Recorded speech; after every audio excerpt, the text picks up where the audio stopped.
Hello, Sagittarius, Sun, Moon, Rising, and Venus signs. Kamusta kayo? Sana po nasa mabuti kayong kalagayan. Welcome back po sa Star Tarot. Kung bago kayo rito, welcome din kayo. Thank you sa inyong support.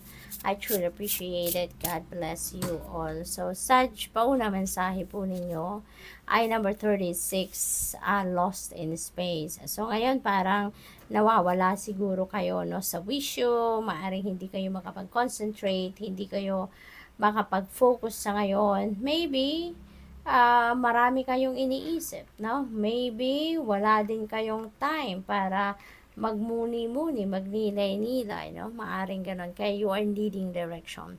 So, ang mahalaga dito, no? Makinig kayo sa iyong intuition. Follow what your intuition is telling you dahil yan ang gagabay sa inyo patungo sa tamang direction, patungo sa right path na dapat ninyong mapuntahan or kabilangan. Okay?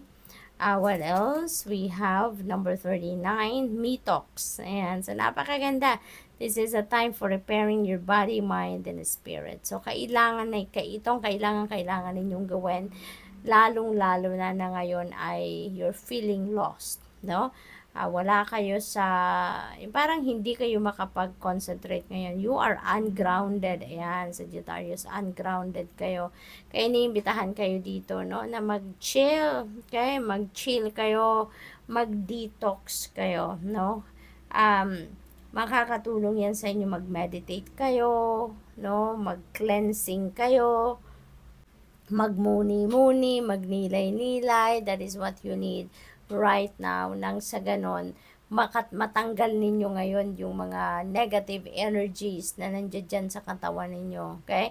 Sa isip, no, sa damdamin ninyo, matanggal ang lahat ng unnecessary energy, no, dyan sa sarili ninyo. So, it is about time para mag-ground ninyo ang inyong sarili, spend time with nature, kung meron kayong access to nature and as long as you are feeling safe, then do so. If not, meditation will be one of the best way, no, para makapag-detox kayo.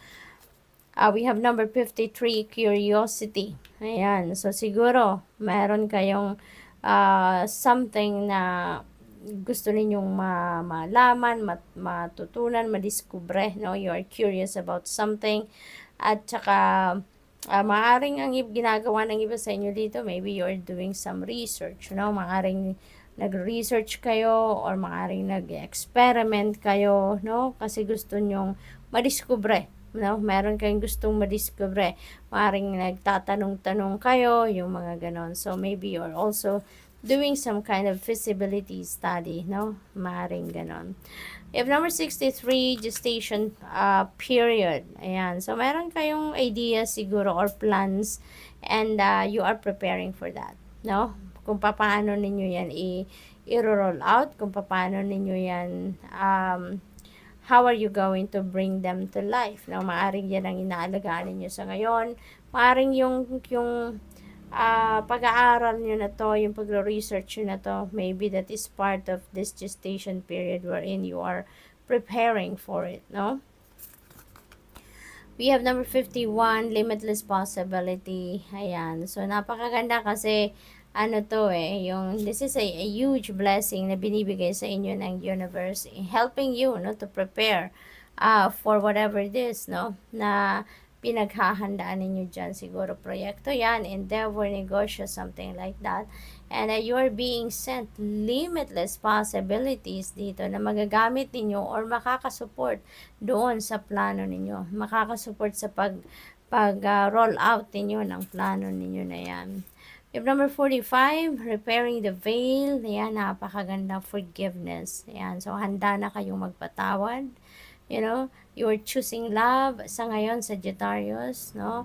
Nasaktan kayo in the past, nagkaroon kayo ng heartbreak dito, but now you are ready to forgive. No? Gusto niyo nang mag-move on sa buhay, kaya pinipili ninyong magpatawad para nang sa gayon gumaan na ang inyong pakiramdam, gumaan na ang inyong pag-iisip din, so you are ready to forgive. So this is really beautiful. What else?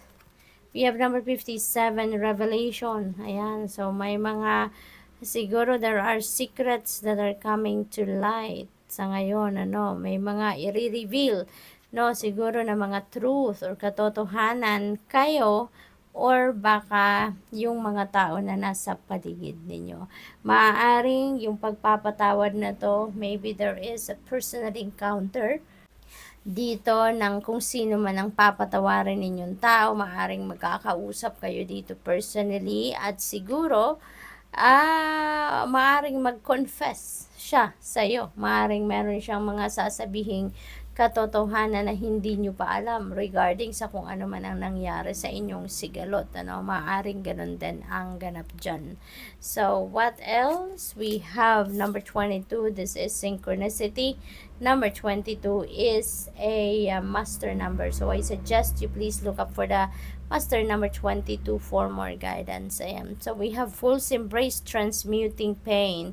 Kayo to, you are transmuting pain into love, kaya nga matututo na kayo or you will be willing to forgive dahil pinipili ninyo ang pag-ibig, pinipili ninyo ang pagmamahal sa puso ninyo, kaya you are able to transmute your pain na ngayon into something positive, into something na mas makakapag-serve ng highest good ninyo, mas makakagaan ng inyong pakiramdam. Tapos na kayo doon sa pag-harbor ng pain sa puso ninyo.